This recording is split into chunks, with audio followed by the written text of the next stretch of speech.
I found a tombstone with my name on it. The date of death is today. I'd actually found the thing about 4 months ago, right in my basement of all places. I was doing my normal cleaning when I stubbed my toe on what I first thought was a giant cinder block after moving back a box. Well, it wasn't a cinder block, that was for damn sure. It was a headstone. In fact, it was one that I really would have picked out for myself. Simple, made of black granite, with a set of hands folded in prayer next to my name. Nothing fancy, just a good place to spend my eternal rest. Of course, I didn't expect my death to be coming so soon. I'm no spring chicken. My children are grown. My husband Greg and I have been together for nearly 25 years, but I'm not at death's door. I'm active. I'm in relatively good health. I shouldn't be dying so soon. I didn't want to die so soon either. I was going to be retiring in 3 more years, and my eldest daughter just announced she was going to be having a baby. I wanted to be alive to meet my grandchild. I didn't want to die at first. I just hid the gravestone under a box and went on with my cleaning, pretending like it wasn't there. When Greg came home and asked me how my day went, I didn't mention the stone. I tried to put it out my mind. The next day though, after I came home from work, I was back down in that basement looking at that headstone and the date attached to it. I just wanted to kick the damn thing. I was angry at what it was saying to me. Die?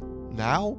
I had my ups and downs in life, but I wasn't ready for death, especially not so soon. But I didn't kick the gravestone. It was tempting, but I didn't do it. I covered it up and went back and made some pasta for dinner. I had a lot to think about. I was up half the night staring at the ceiling. Not even my husband's snoring, which had basically been my white noise machine for about 2.5 decades, could put me out. But by the morning, I'd come to terms with my own mortality. After all, no one lives forever. Who'd really want to? Sure, it sounds fun on paper, but I'd outlive my children. I'd outlive my sisters and brothers. Losing my own parents had been bad enough, and I didn't want to lose everyone else too. So it's probably for the best that it looked like I'd be going first, and knowing exactly when it was going to happen, well, that was peace of mind. In the months I had left, I used my time well. I went on a vacation with my sisters to Las Vegas like I've always wanted. I took the time at the lawyers to write my will, get it all settled, who gets what and all that. I even got my hair colored bright pink for a week. It drove Greg crazy up the wall, but I didn't care. I'd always wanted to dye my hair a fun color like that. Well, the day arrived, and I was surprised at how calm I was when I woke up that morning. I started my day as normal. I brewed a cup of coffee, I made some breakfast. Greg came down for his eggs and toast and drank dang near half his cup of coffee. That's when he told me he had something he wanted to show me.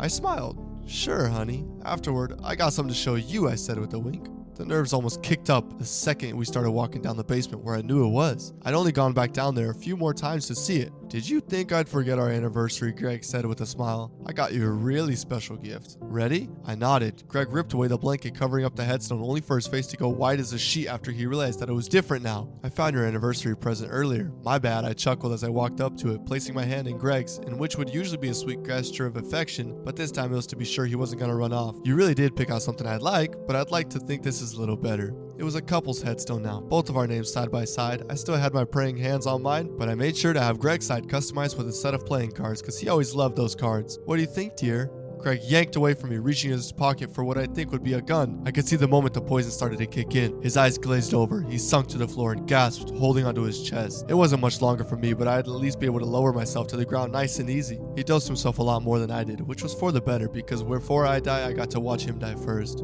Game is game. He picked my date of death. I picked his.